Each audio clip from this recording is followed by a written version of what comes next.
add commentary into your text. I put director's commentary, explain why a thing is a way that it is, because that lets people think more about what they're reading. Welcome to the Draw Your Dice podcast, the show that calls on the champions and new contenders of the tabletop RPG arena. My name is Jeremy Gage, and I am learning about tabletop game design and publishing. If you are a budding game designer or a veteran looking for fresh musings, stay tuned as we learn about the inspirations, processes, and philosophies of professionals in the industry.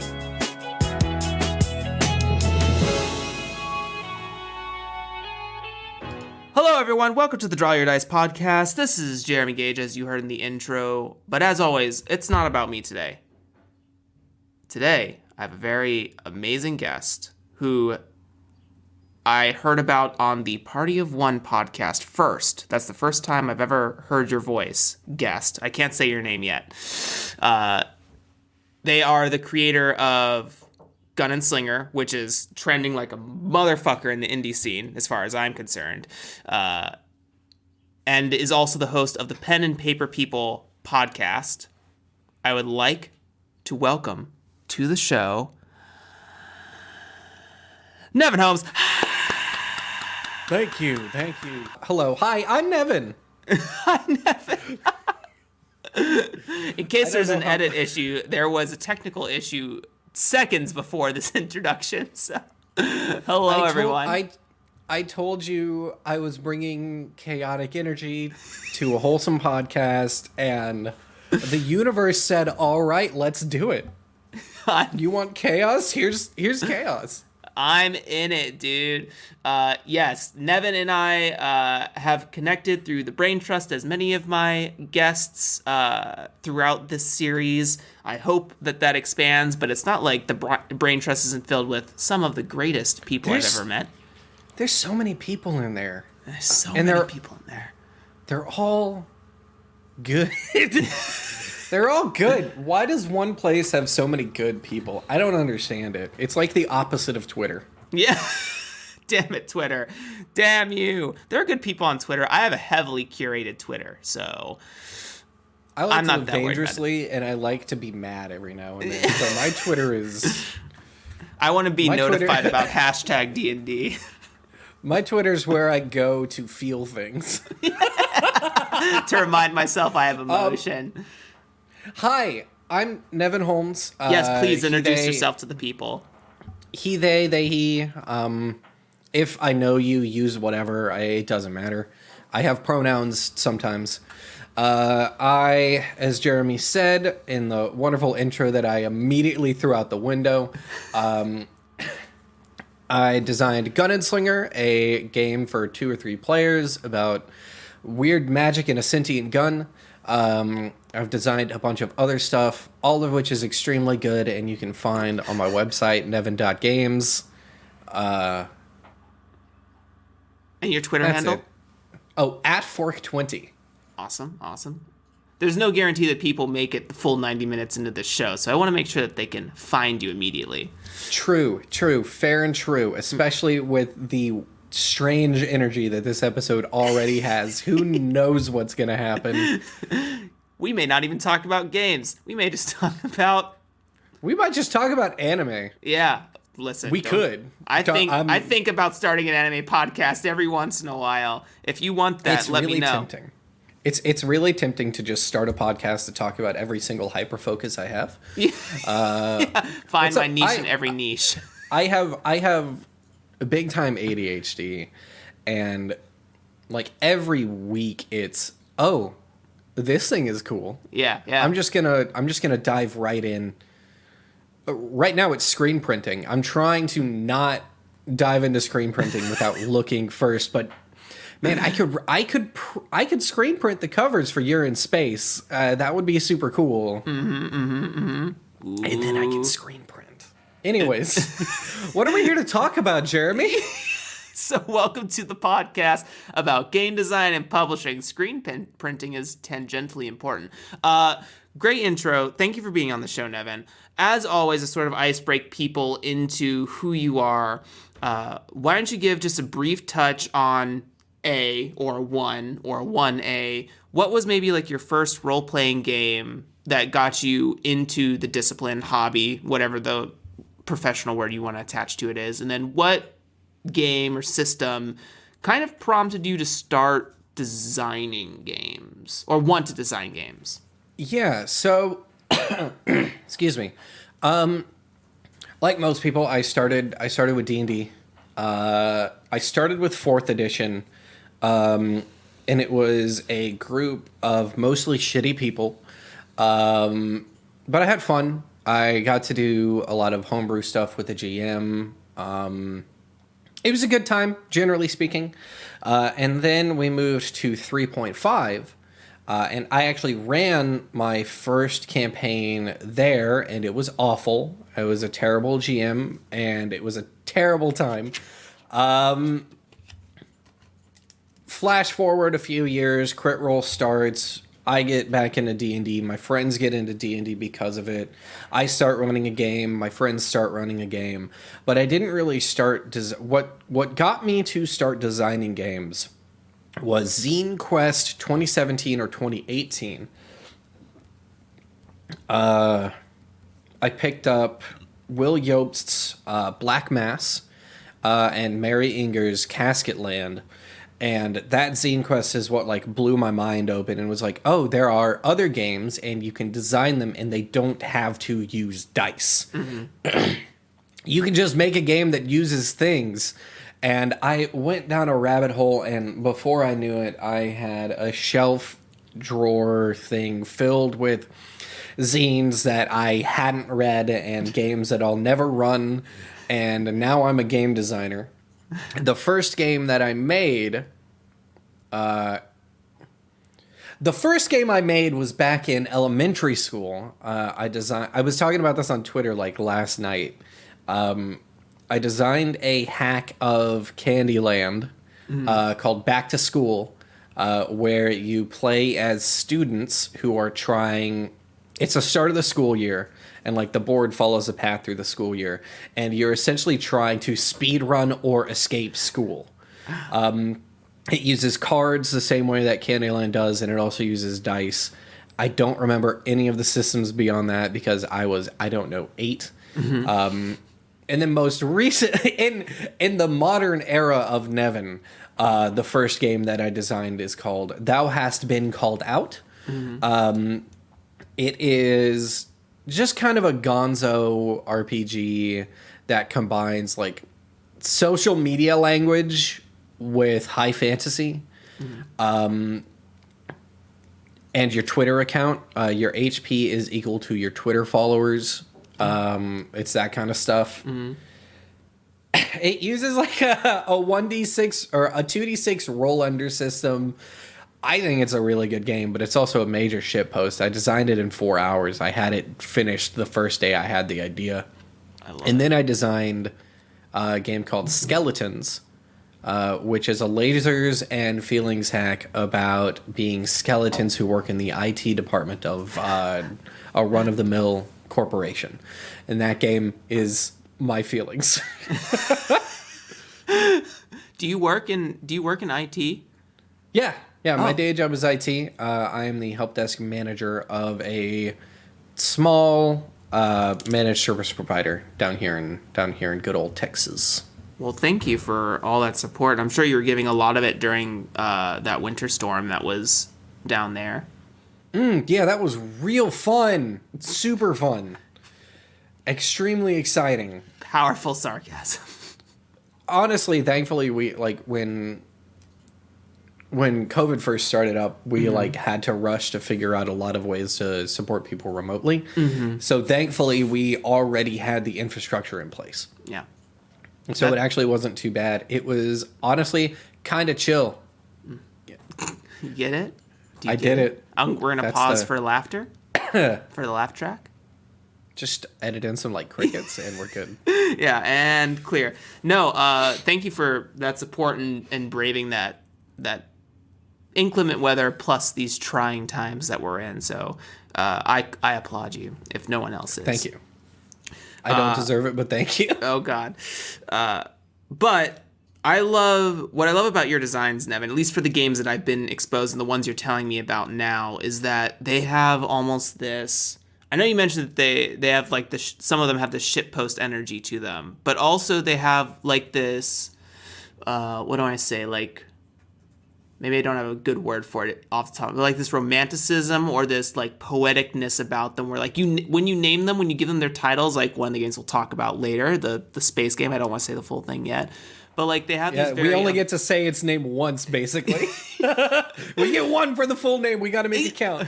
Oh yeah, that's right. All right, you get it twice because it's in the name. Cool.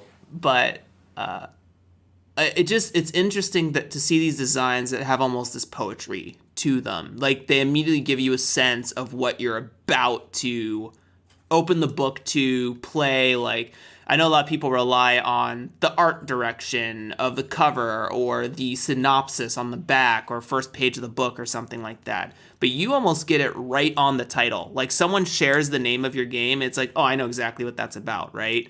Whereas like, I don't know, maybe I play something like Pathfinder, right? Like Pathfinder isn't a very evocative title. I need to be able to see the cover for that to like fully click for me. So I think it's some powerful stuff. I think you have a really good sense of that. I really appreciate that. I'm looking at my game names now, and yeah, they're named pretty good. I got some good game names here. Yeah. Not to toot my own horn, but they rule. They fucking rip. Oh, I used my one. Oh no! That means I have to say the title of the game when we get to it. You can't. We're good. We got one more. You got two. I get two. Yeah, awesome. you cool. get two. Cool. You only get one. Yeah, but I guess this podcast episode's rated R now. Sorry. No, that's fine. For everyone who doesn't know, I have like a little promptu guest information sheet that like I put on there as a PG-13 for like to quell anyone that might come on that's just gonna offload F-bombs into the whole podcast. I'm fine with F-bombs. You just can't unload a whole machine gun of them into the podcast. It's good that it's there because I do swear a lot. I also swear a ton. Anyways. Anyways, games. Games. No, I really appreciate that. Yeah.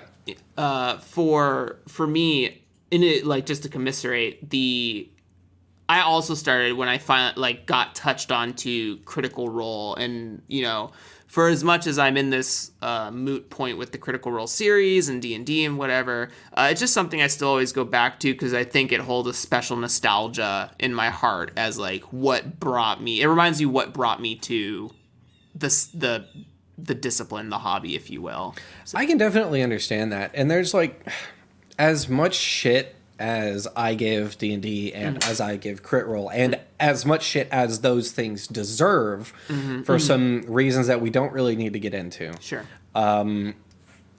There's definitely something special about them. And I honestly think that it's hard to deny how important those things have been to me and to many others in getting into the hobby. Like, honestly, I would not be a game designer without Critical Role. Right. Because I wouldn't have gotten back into TTRPGs, and my friends wouldn't have gotten into it to start with. Like, my wife and I, we have our two best friends, Sam and Vince. My wife is Jam, by the way. Awesome designer. I'll plug her later. Designer. I'll add to the show notes. Good. But they got into RPGs because they were like, oh, we really like these voice actors, and they're doing a show. This is super, super cool. Hey, we want to play now. It created a wholesome, unique space for us that would not exist otherwise. Yeah, I totally agree. Well, I think that will allow us to start getting into the meat of the show. The first game, I know you've talked about this on Party of One podcast with Jeff Stormer, who I look up to and I just booked an interview with. So look forward to the Jeff Stormer episode. Oh, that's going to be good. Jeff is amazing. I'm very, very excited. But that's when I first heard about Gun and Slinger because there was something. Did I see a Twitter post?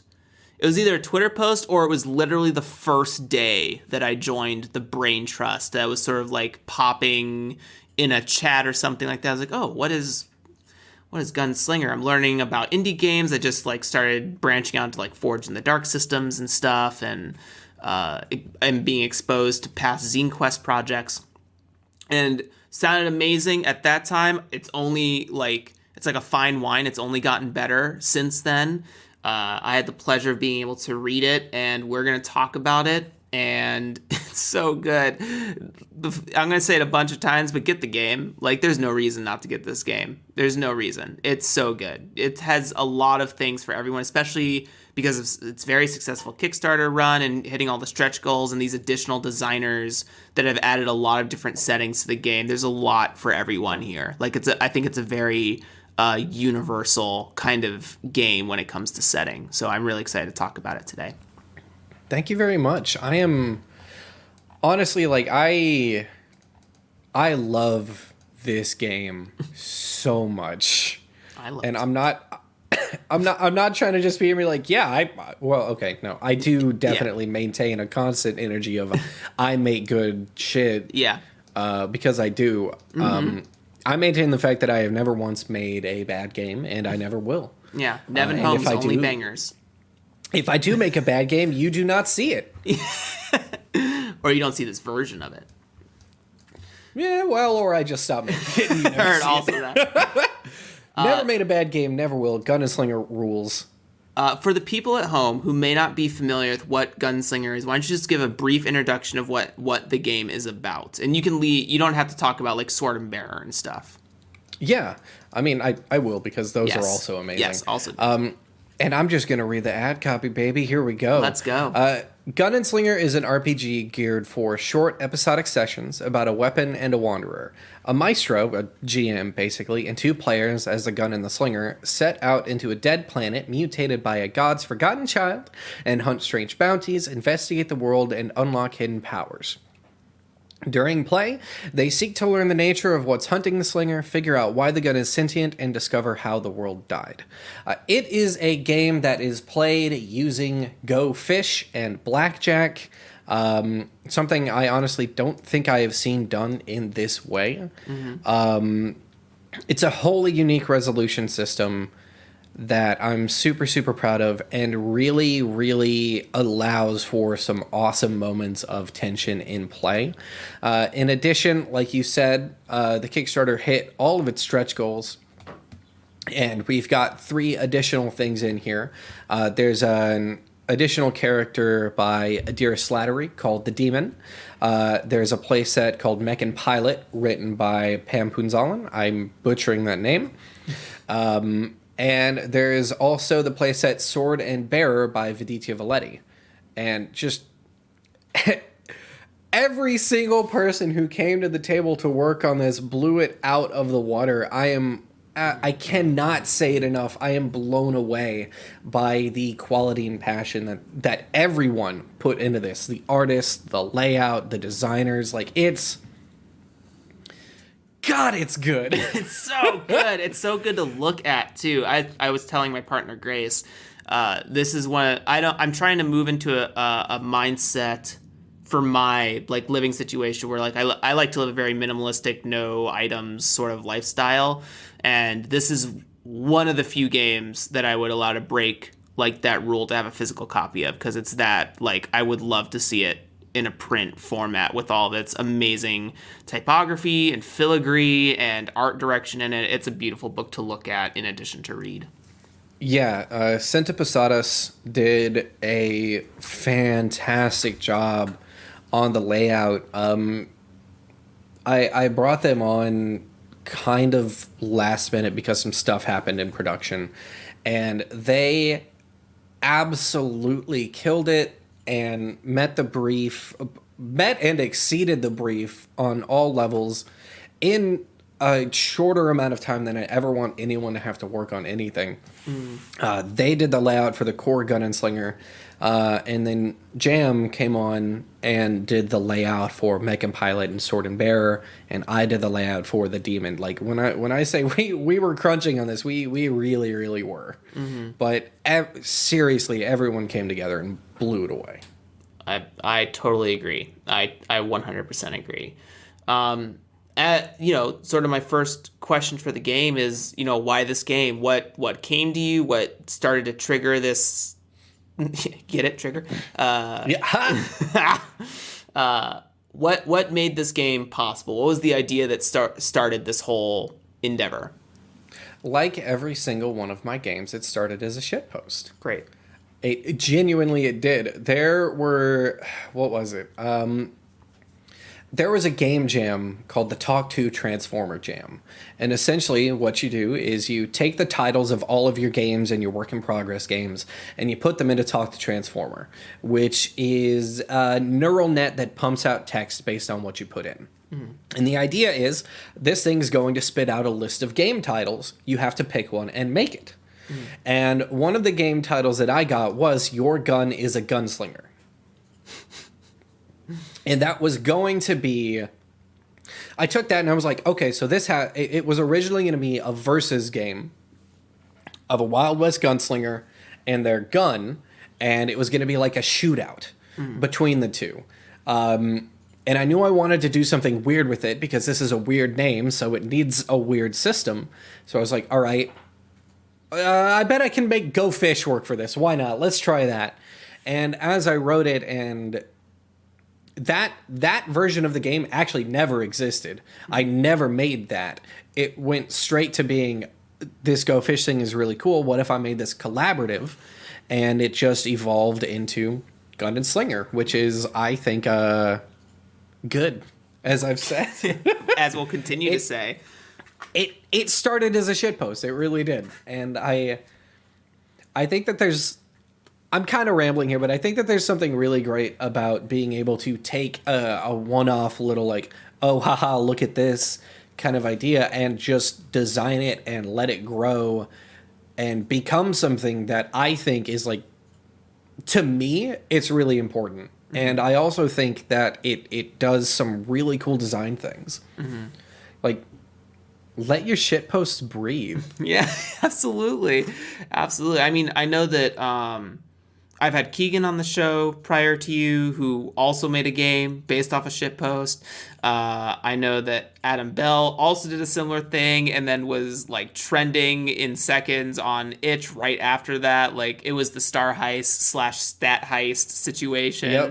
Yep. Keegan, I don't know if I can say that. Well, people know. Keegan and I are like kind of working on a game that is from a shitpost together. I love it. I'm so excited. It's just, I think that good ideas are born from comedy, whether the final idea is comedy or not. And not only that, it's like one of those things where I think it's interesting. Look, when I think about artistic endeavors, I think some people, when they first approach it, might think, okay, I gotta have some grand idea, I gotta challenge something in the world, it's gotta be very like, and they're racking their brain to figure out how to encapsulate this giant thought, where I think you also have to be open to these tiny thoughts that just kind of like fart outside of you, and then you're like, wait a minute, hold on, no, absolutely, that doesn't smell bad. Well, there's something to be said about people who smell their own farts, but we don't need to have that conversation. Well, I'm that person, so okay. Oh, no! Me too! No, I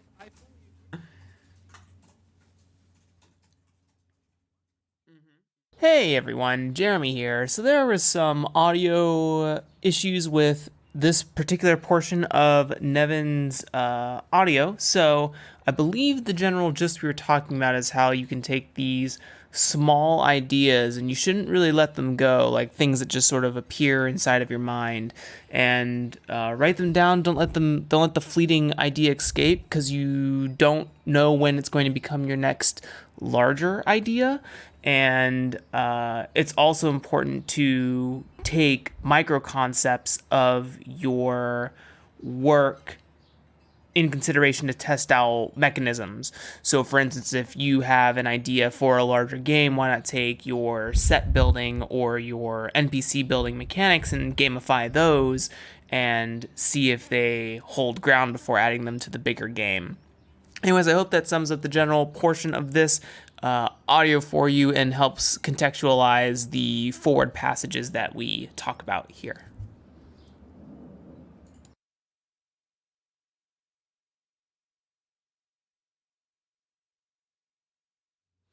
Yeah, I had it's interesting to talk about that sort of taking small bits of a bigger idea and turning them into multiple little games. I had I mean, not necessarily little, that I have to get more used to not saying that word. Different. Yeah. I had Kurt Potts on here and we were talking about Lighthearted, and he mentioned his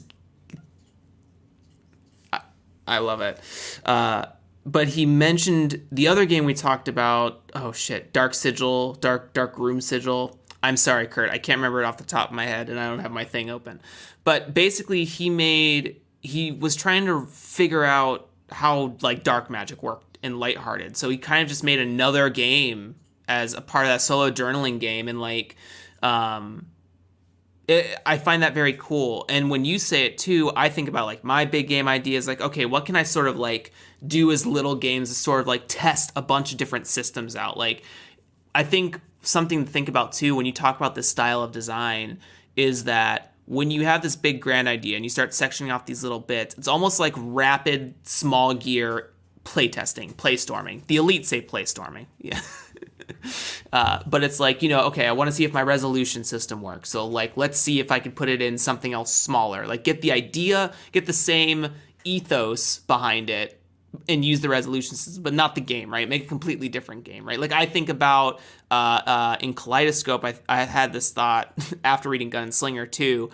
I was thinking about like both me and Nevyn have played Magic the Gathering, so maybe Nevyn will understand this a little bit more than maybe some listeners, but I was reading the lore for Ikoria, Lair of Behemoths, that Magic the Gathering plane set, the one with like all the animals and monsters, and there's the hunters and stuff. But there is this concept of like the Halgar or something, strange Magic the Gathering word, but it's about animal bond, like bonding with an animal. And I read Gun and Slinger. I was like, oh, what about like Beast and Man? Like, what if I tried to, because I thought about this matching dice system and like syncing and stuff like that. And like you've arranged the sync. So you saying that inspires me, like maybe make this sort of solo, or not solo, but maybe like 2-person Beast and Man thing and test like this dice system out that way. Because I want to see that proof of concept. Yeah.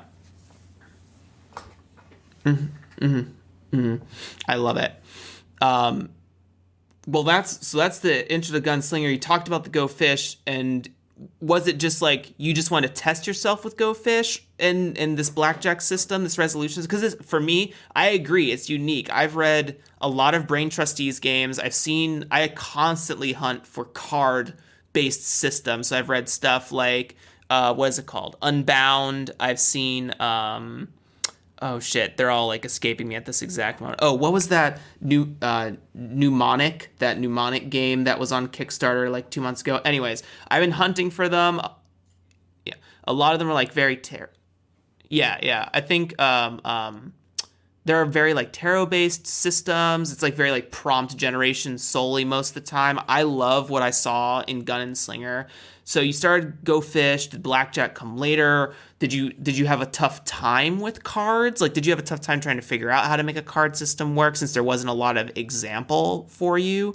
Talk to me about that. Since it's not dice, I'd love to hear about it. I'm very much, probably to a fault, someone who will stick to an idea until it either works or it doesn't. Mm-hmm. And that's just the way that it works, baby. Baby. I didn't really, this will sound like a little fat-headed, but I didn't really have trouble designing it either. Interesting. That probably has a bit to do with the fact that I don't super care about the idea of balance. Sure. I think it's a myth, and I think that you should design something for feel. And with exception, right? Like, there's a whole lot of discussion to be had about theory and balance and all that stuff that I don't super want to get into. Because theory makes my head hurt. But I tried Go Fish, and honestly, I had a baseline resolution system, and it just worked. It felt right, and it felt cool, and it felt unique to be sitting at a table with someone doing role-playing and interfacing with these cards in a way that you typically don't. Like, dice don't feel the same. Blackjack did come later, because I realized that there needed to be something that really brought forward the idea of these two characters doing something together. And that's like the purpose of the blind pay system, which is blackjack, essentially. You have a difficulty, you have a modifier, and the two players need to play a card together without communicating to try and get under 21, essentially. So for the listeners who haven't read the game, a really good example is there's a big messed up spider coming at the gun and slinger. They want to try and shoot it to not die. So the maestro says, okay, this will be about the difficulty. So like get within 5 of 21. You need to be within that difficulty. And then the maestro also flips a random card from the top of the deck. That's the modifier. So let's say it's a 3. That means that whatever the gun and the singer play is going to get 3 added to it. So without communicating, the two need to play a card from their hand. So let's say, Jeremy, you play a 10, I play a 5. So that's 15. Our total's 15. We are 1 short of within 5 of 21.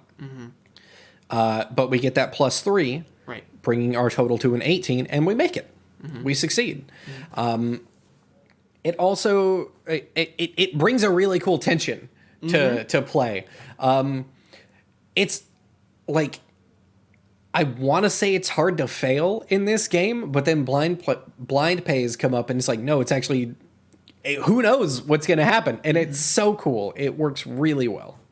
There's something to really be said when you talked about the feel of the resolution system. It has a lot of immersion touch points. One, Gun and Slinger kind of has this Western baggage to it, and I mean that in the nicest way, right? It definitely does. It has these conventional tones that really get brought to the... I agree. I think if it was a dice system, it wouldn't resonate as hard as it does when you're playing almost this combination of like Go Fish, Blind Pay is also like this blackjack, but it's also like playing like hearts or spades at a table, right? Like you're not trying to communicate what you have in your hands without communicating what you have in your hands, right? You could say things like, oh, I feel good about this, but your partner might not be feeling good about it because of their hand size, or they may just have like a bunch of 2s and 3s in their hand at this time. And then there's also this portion... It makes everyone a collaborative player because you get the modifier from the Maestro's deck, right? Which, for those who may not know, Gun and Slinger can be played 2 or 3 players, 2 being the gun and the slinger, and then sort of like a prompt deck. Or you can have the Maestro also be there as a 3rd player. Is that correct? That's what I was... Yeah, it's essentially a GM agnostic game. Yeah. And the only reason it's GM agnostic... I tweeted about it, and Jeff Stormer found my tweet and was like, can you play this with 2 players? And I said, you know what? I bet you can. And then I designed it. Yeah. So Jeff, if you're listening, the GM agnostic nature exists because of you, and I think it is super rad. It slaps. But yeah, the Maestro is essentially just a GM. They actually have their own card mechanics too. Like it's very asymmetrical all the way around. Which feels the good. Maestro, it does, and I think it's really cool because you're all playing the same game, but you're playing it in slightly different ways, and it really lets you get in the headspace of your role. It's pretty cool. And it like I said, it has that immersive weight for like just everything comes together, glues, and it feels like you're in a dingy saloon, right? You see these 3 people at a table just sort of like not talking, glancing each other over, lays a card. Someone screams about, this is bullshit. I think it's really funny because like to talk about the Western baggage a little bit. One, I'll say it right off the bat, Westerns are a problematic genre with a really troubled history of romanticizing colonialism and imperialism in some pretty shitty ways. went to great lengths to make sure that this game tells you don't do that. Right. Yeah. There's a wonderful segment at the beginning that I got help from our sensitivity consultant, Max. It's a whole thing. But it's funny because in Westerns, those people sitting at that table are playing like a serious game, like poker for serious, hard-boiled cowpoke. And here you're just playing Go Fish, man. Yeah. It's just Go Fish. You got any fives? No. Damn it! Absolutely. And I love it. I love the portion of this that is the thematic or set dressing of that Western element, I think is what I love about it. And you're right, it is a problematic genre for a big portion of what it says about past film and TV series design. Yeah, it's pretty rough. I like to say that Gun and Slinger is not a Western. And I genuinely don't think that it is. Okay. It has some trappings.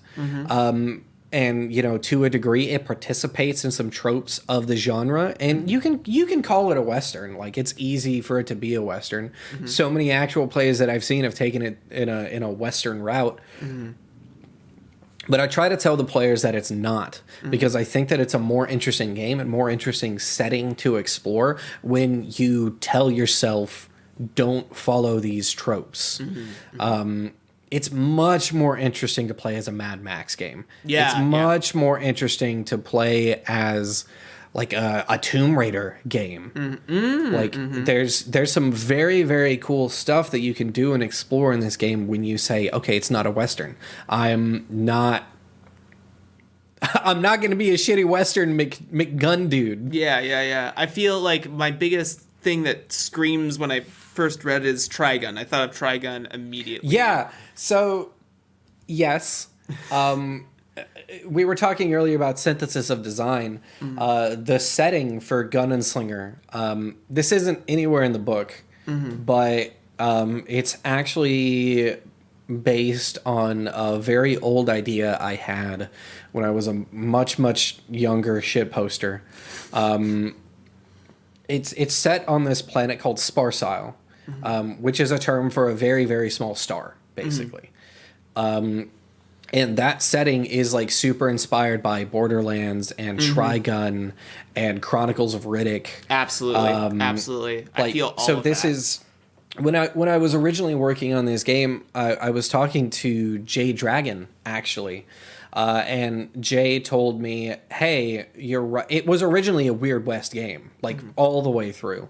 And Jay made it very clear to me, like, hey, Westerns have this trouble, maybe do a different setting. And I you're always resistant to that kind of feedback. Somebody saying, hey, this might suck, do it different. But I spent a fair amount of time like talking to people, getting input, and really seriously considering that feedback. And I did write a whole new setting. I wrote 3 or 4 different single setting pitches, and I ran them around and got some help picking them. And one of those pitches was that original idea for that planet Sparsile, for this story that was going to be called Rosemary. And I very heavily consider this to be an evolution of that. So it's Trigun, it's Riddick, it's Breath of the Wild, it's Nausicaa. Yep. It's so many things that I grew up with all in one. Yeah, it has a little bit of this like twisted solar punk energy, and I also love the language you use in the book as well. Like not only just the voice, but the word choice, the verbiage, all that stuff brings huge evocative tones. Like just the twist, the supernatural element for the entire setting is so cool because it's both like in world and it's also fourth wall, like metagame breaking. You know what I mean? Like it says, here's the plot twist. You know what I mean? I love that. Yeah, exactly. I'm super, super proud of the twist. I think something that I wanted is something that's a problem with Westerns and honestly, like a lot of settings, is that they say, here's this people. These are the bad guys. And that's really shitty to do. You see it in D&D with the Drow. Yep. It's, I'm going to use one of them. It's fucked up. Yeah. It's And absolutely I very specifically did not want this to be a game where it says, uh-oh, there's bandits. Ooh, they're tribal. Ooh. Yeah. It's shitty, and I didn't want to do that. So I said, all right, we are going to make this. I love cosmic horror. We're just going to make something that has nothing to do with anything and is here to ruin your day. Absolutely ruin it. It is 100% in fiction and out of fiction, just there to be the bad guy. It has no relation to any real world peoples. It's actually, and this was pointed out to me, I didn't realize this when I was writing it, but the twist is the twist is the colonist. And you are not playing as people who are going and colonizing. You are playing as people defending yourselves from an evil invading force that doesn't give a shit. It's very much considered, and also it lets you do cool shit with the villain. What I love about what you said there that sort of is like kind of lighting me up inside is that when you talk about especially when we talk about fantasy settings, like fantasy in general, there's always a bad people, a bad person, it's always, you always point and say that person can definitively be no good at no point in this setting, story, whatever have you.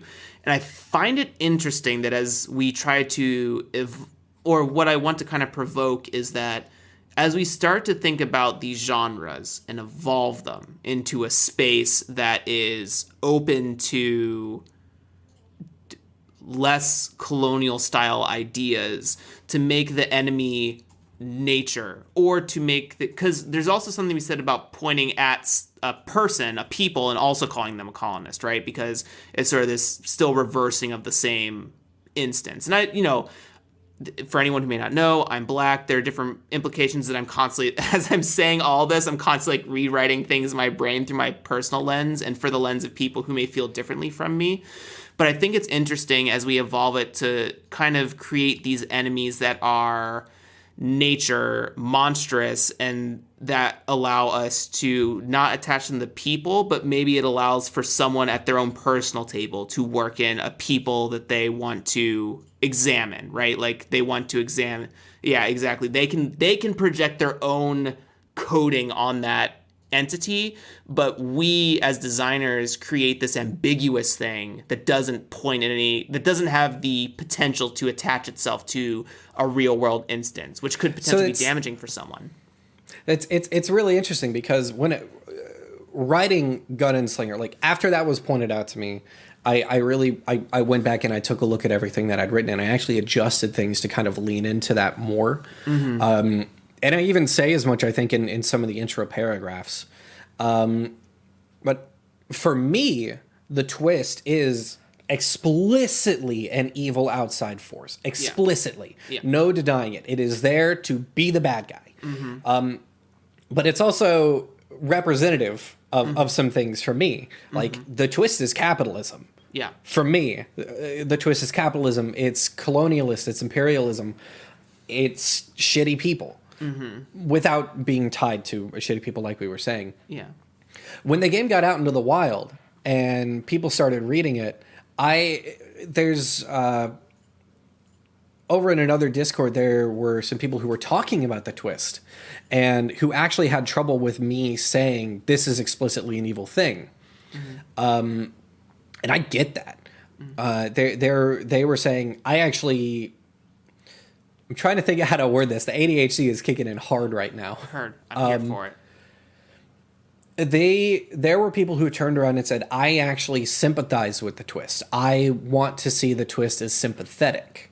They want there to be a level in their game where they meet either the twist or an agent of the twist, and for them to be sympathetic. And I mean, death of the author and all that. I'm not here to tell them that their fun is wrong, but I think it's very interesting that people can take something that I wrote to be explicitly evil and say, but what if it's not? And I think that that's one of the beautiful things about setting writing and about writing games or any kind of fiction or making any kind of art is that no matter what you put into it, people are going to take out something different. Yep. Yeah. And I think that's great because what that means to me is that it doesn't mean to me, oh, these people think capitalism is not bad, because I know these people and I know for a fact that they hate it. But what it means to me is that they saw something different and unique to them in the words that I put down. And I think that's freaking beautiful. Yeah. I think that's amazing. I actually think it's when you point that out and sort of to resonate with some of the things that started this is that I think it's to a credit when you create a antagonism that is faceless but can wear a mask for any table, right? Where yes, absolutely. You say those people are like, hey, I would love to see a sympathetic villain at the twist. Cool, put it in there because it's able to do that, right? But when you, I think, would that same conversation have happened if you made that like a tyrant king, like an actual person, right? If you made it a Voldemort, if you made it a personified entity, would it still have that same right? Exactly. I don't think so at all, because what that leans into is the stuff we were talking about earlier with the Drow and the Duergar and all that stuff from the game that shall not be named. Yeah. That's even reductive because it's not just a problem with D&D. It's a problem with fantasy. Right. It's a problem with all the Tolkienist shit. It goes all the way back to Middle Earth and beyond. It's a trope that I think damns fantasy and that we need to put in real work to get beyond. Yeah. I'm picking up what you're putting down. Yeah, I hope people understand what I'm trying to say here is that, like, moving forward, let's think about ways to write settings with antagonisms that are more idea than person or peoples, because it allows for flexibility in terms of what it makes it versatile. It makes your game, or potentially it makes your game more versatile at the table because it applies to a wider berth because they can put their own set dressings on it. And it also makes you a stronger writer because you're thinking about larger concepts. You're not boiling down your game to think about a single antagonism. You're thinking about all of the idea. The idea and the nuance of that idea, right? It allows for, I think that's what it is. It allows for nuance. That's the whole thing. It allows for nuance, whereas putting it to a people's or a person or a very specific thing doesn't allow for nuance. It says, this is bad, treat it as bad. And even if you have, in the example of the Drow, even if you have your Drizzt, you still think of the Drow as an evil entity. Drizzt is just an exception to the rule, which also isn't good. Drizzt and every player character. That even like makes the message worse in some ways. Like that sits back and it says these people are bad, but maybe not all of them. I don't know. Like one of them can be good, I guess. Exactly. That screams middle-aged Republican to me, and I hate it. Oh, God. What's up? I did it. I got political on a podcast. Yeah. It's fine. That's what I'm here for, because I want to change the current landscape. So bring it on. I want to say, too, that Vidica Valetti did a wonderful, wonderful job with the twist in his playset for Gun and Slinger, Sword and Bearer. He and I actually spent quite a bit of time going back and forth on how we want to use the twist, because we want it to be represented differently in each playset.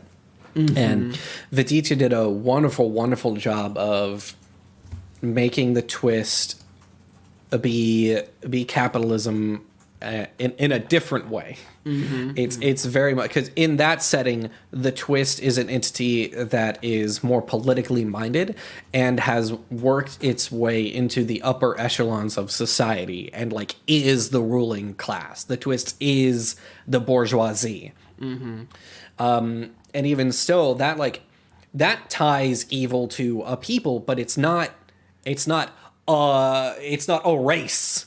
It is once again a more solidly personified ideal.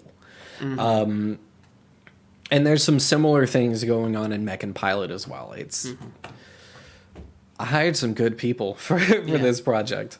But it's also a good concept because, again, would that be possible if the twist wasn't an idea, if it was a person? Would your support writers have been able to flex that hard if it had been something more concrete, if it had been something, or excuse me, not concrete, but more tangible, defined and tangible, right? I don't think so. I mean, let me say, yes, I think they would have, because they're all amazing. Yes. But I think it would have felt different. It would have breathed a different air if I hadn't done the twist the way that I had. And it would have been fine. It would have been good. But it wouldn't have been what it is now. Yeah. God, Gun and Slinger, everyone fucking just... Oh, I used it twice. I can't help it. Shit. It's real good. Rated R for radical. I can't believe I haven't said this yet, but Emma Harvey is the artist on the project. Oh. And she is good at art. Literally, what I love about... I like to hire people who I can just say, listen, here's the feel, do it. Just do it. And Emma knocked it out the fucking park. Yeah, all like the calligraphy pieces, all of the like hashing and rough, like when I say rough concept drawing, it's just this amazing line work that still breathes space and dimension and has a feeling to it. And it's there's a specific drawing that like makes me extremely, extremely happy every single time I see it. It's on the itch page, fork20.itch.io/gun-and-slinger, or bytes.rip/GNS. But it's the third preview image of the skull growing on a tree branch. That's a flower. Like I said, I told Emma I want a fucked up Snapdragon thing. And she made that. And it's amazing. I love it so much. Yeah. It's so good. It's so good. So good.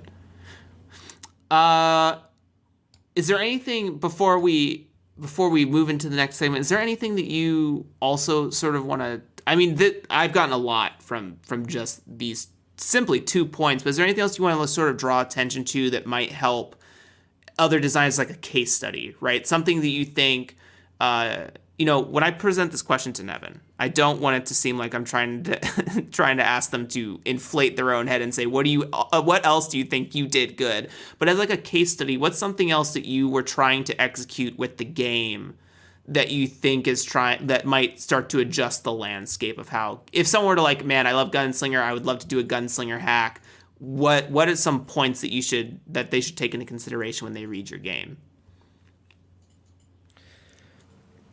I think that the way language is I think one of the most important pieces in this game, and it is something that people comment on a lot, is the way that I use the words in the core text. I think, and this is something I'm a big fan of, that I've been putting a lot more effort for in things that I write, is not just the mechanics that you write, not just the strict, this is how you do a thing. Like, you roll the die, like, everyone knows what mechanics are. But Adiro Slattery actually turned me on to this way of thinking, is that mechanics everything you write in the book is mechanics. Every single piece of text is a mechanic. There's explicit mechanics, which are roll 2d6, add your stat, and then there are implicit mechanics, which is everything else. Every single other thing that you write in the book is a mechanic. And I think that people should pay more attention to those. And also add commentary into your text. Put director's commentary, explain why a thing is a way that it is, because that lets people think more about what they're reading. There's on the commentary bit, also on the implicit bit, I think that, one, Adira, why are you hiding that information from me? You didn't say anything about it in your episode. So, like... Adira's not hiding that. Adira said that in the Brain Trust like a year ago. Listen, I was in the Brain Trust starting September. I don't know. Where is this archived? Anyways, listen, Adira, just search great. for every message from Adira. You'll get there. Read everything Adira says. Ooh, shit, that's good. Like, going into the Discord and just typing someone's name and reading all their responses. That might be good. I'm ready. You'll find some really prime stuff if you search for everything I've posted. That's what I keep seeing, because everyone keeps reposting it. A living legend in the Brain Everyone Trust. keeps reposting, hell yeah, I love piss. It will never die. I could. But on that director's commentary thing, it's something I've also thought of for my designs. I just recently got the Affinity Suite all together, and I bought all the workbooks. And I think for some reason, I'm really attracted to this little bit of orange, like completely differently colored text that says, hey, this is, if you're considering using this tool, da-da-da-da-da, right? And I'm like, wait. What if we, where is that? I think I've also seen it in Numenera also does this. Numenera has in their textbooks have a lot of these side designer commentary pieces. I'm like, I like that, because what I like about it is to say, like, hey, here's the designer here. I don't want this to be like a two-way conversation about the nuance of what this text is saying. This is why I wrote this. If you operate outside of it, that's at your own leisure, but this is not my intention. And I don't want to say I want to use it for like a protection mode. I think what I want to use it is for like a conversational mode, in that, hey, if you're curious as to why I did this and you're looking to hack this, or you're looking to iterate upon it or use it in your game, this was the intention behind it. And maybe I say something like, be careful when you adjust this piece of the text, or, this isn't meant to be hard. Like, it's malleable, it's Play-Doh, just change it into whatever you want. I'm not, like, the game will not stress about this being changed. And I think that creates an interesting, like, you're sitting across the table from the designer and they're just sort of like spilling out the full thought to you of whatever that is. Yeah, exactly. I'm taking the time to put that sort of stuff into the Gun and Slinger SRD. And I think I did a lot of that stuff in the next game that we're going to be talking about.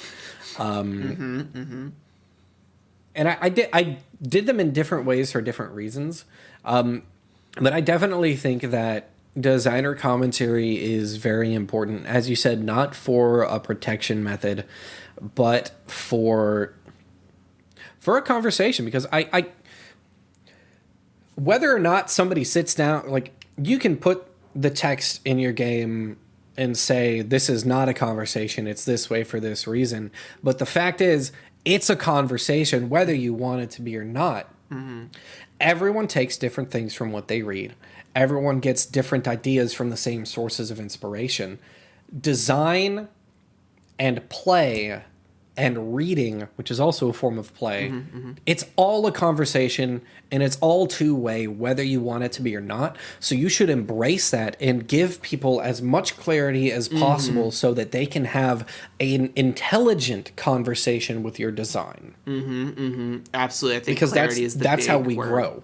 Yeah, I think clarity and providing that intelligence to the player and also a potential future designer is important. I think it's like a hand-holding thing. It's like if Blades in the Dark had design commentary, with its SRD, or even in the base book. It's like, hey, I want this to be hackable. Here's what I considered when I made this mechanic, right? In as short of words as possible. But I think that stuff would have been very cool for me from the Definitely. rip. Instead of like having to buy like principles of game theory, right? Like all of that may not apply to trying to hack BFB, or that's Beak Feather Bone for anyone that doesn't know, or Blades in the Dark, right?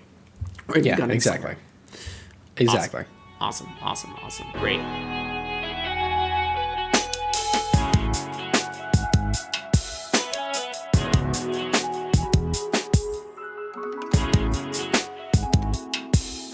So as always in the show, if you've been a long-time listener, no-time caller, speaking of which, check out the call-in show coming this Sunday.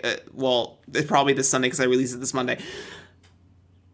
What are you seeing in your design circles, in your social commentary, as far as game industry is concerned, about trends that you think are cool, that you think are rising in games that are being made like this month, last month, future months coming, game jams, whatever? If you feel like there are any trends that are being detractful and people should maybe be wary of as they poke at them, and what are some trends that maybe you want to speak into the ether that allow that you want to see, like you want to see more designers do, in addition to the stuff we've already talked about? I'm gonna get like real specific with this one. Let's go, rip it. I want people to make more hacks of this Discord has ghosts in it. Just do it. Like, Will Yobst and Adam Vast did a fantastic job of designing a game from the ground up to be played with and on Discord. And to my knowledge, Kitchen Nightmares by myself and Chris Bissett is the only hack of it.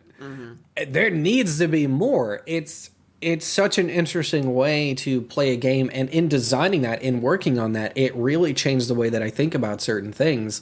I just want more of that. I want more wacky Discord LARP bullshit. It's amazing, and it's fun, and it's low effort, and it's fan-freaking-tastic. So make more of that. That's what I want.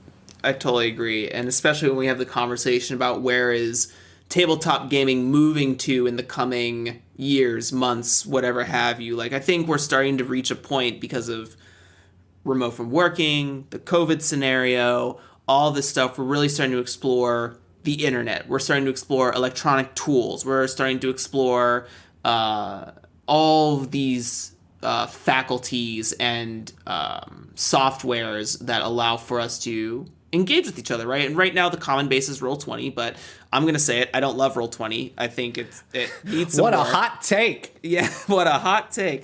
Come at me, Roll20. I don't care.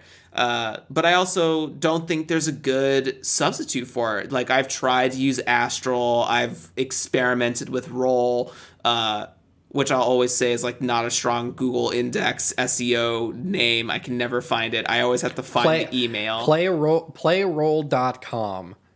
Yeah. They couldn't. It's hard to search for Roll. That's a whole thing. Yeah.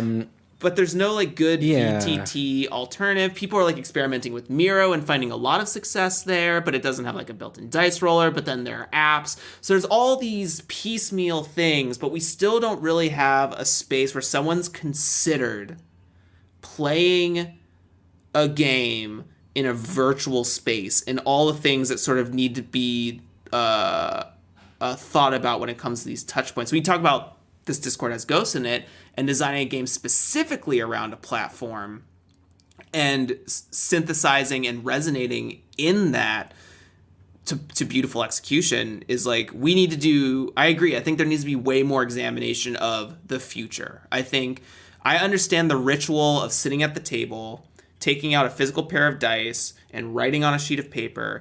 But honestly, that's not, like, for me, I love operating my games in a PDF on my iPad. I love like having the ability to sort of type up my notes in my iPad. I love using my electronics because it cleans up my real estate on the table. I you know, like I said, I'm a minimalistic person. So like, I hate I will never Band of Blades in paper format ever again. It was not fun. I don't like having a giant binder that I have to flip through. You don't like spreadsheets? No, I don't. No. Damn. I love hyperlinked PDFs where I can be like, oh, that rule is here. Blip. Oh, there's the rule, right? Like, I love drop-down lists. I love all that categorized folder shit, dude. Like, it's my jam. I hate having to, like, tab a folder. And that's me. I'm not saying that my way is the right way. But I'm saying is that these options now exist. And there are people like me who want those options. And I think we're moving into a state where those options, like I think about Lancer and how they have a dedicated apps for their game. Con is so good. Yeah. The zone is so good. It's so good. And it's like, consider it.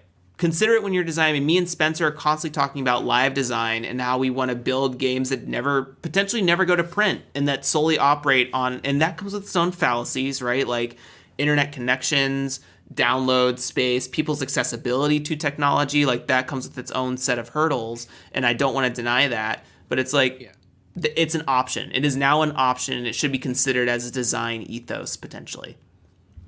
I agree. Yeah. Yes. Discord has ghosts in it. Needs to happen.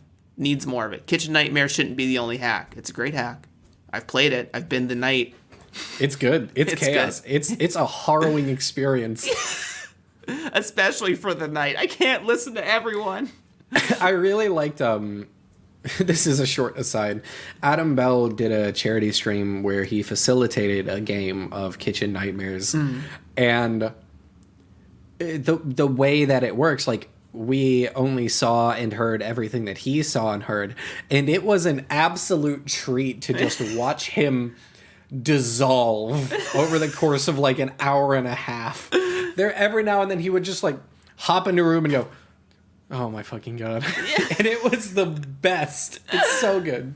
I love that. And it's a different energy. It's that LARP energy, as you were saying, right? It's another style of principled game design. And again, bringing LARP into a digital space when, to my knowledge, I mean, I'm sure there are LARPs that are happening all over the internet and forums and in other Discord channels, but something that's designed specifically to interact with those systems, with those virtual systems, is interesting and very cool. And this Discord as Ghosts has been the first of that. For sure. Any other, like, any trends you want to speak into the ethos aside from this Discord has Ghosts in it? Every game should have a line where it says punch a Nazi. Yeah. I'm a firm believer in that. And I'm being genuine here right now. This is not a shitpost. You need to tell people that they're not welcome in our spaces. Yeah. I think that in Adam Vass's Necronautilus, has a passage about fascism and how like it's not appreciated at the table or in any space. Do not detract. This game has some like totalitarian. I can never say the word totalitarianism. Totalitarian. Thank you. I got you. Thank you. Words guru over here. But it mentions that and says, hey, this game has these themes. We do not appreciate people who actually like vibe with those themes. They are to be explored in this space and in the safety of all the players at the table. If you supersede that, you are not welcome here. And this 100%. This book and this designer explicitly tell you that. And I think some of that stuff is definitely important. When I say some, I mean like the sum of the book's whole, not like SUM. Yeah, SUM. That I think it's important to start talking about like, hey, if someone's being detractive in your game, get them out of here. Like it doesn't need to happen. You're not obligated for that person's fun anymore because they don't want to be obligated for your fun. Yep. Hell yeah. Yep. Real big seagulls from Finding Nemo energy. Yep.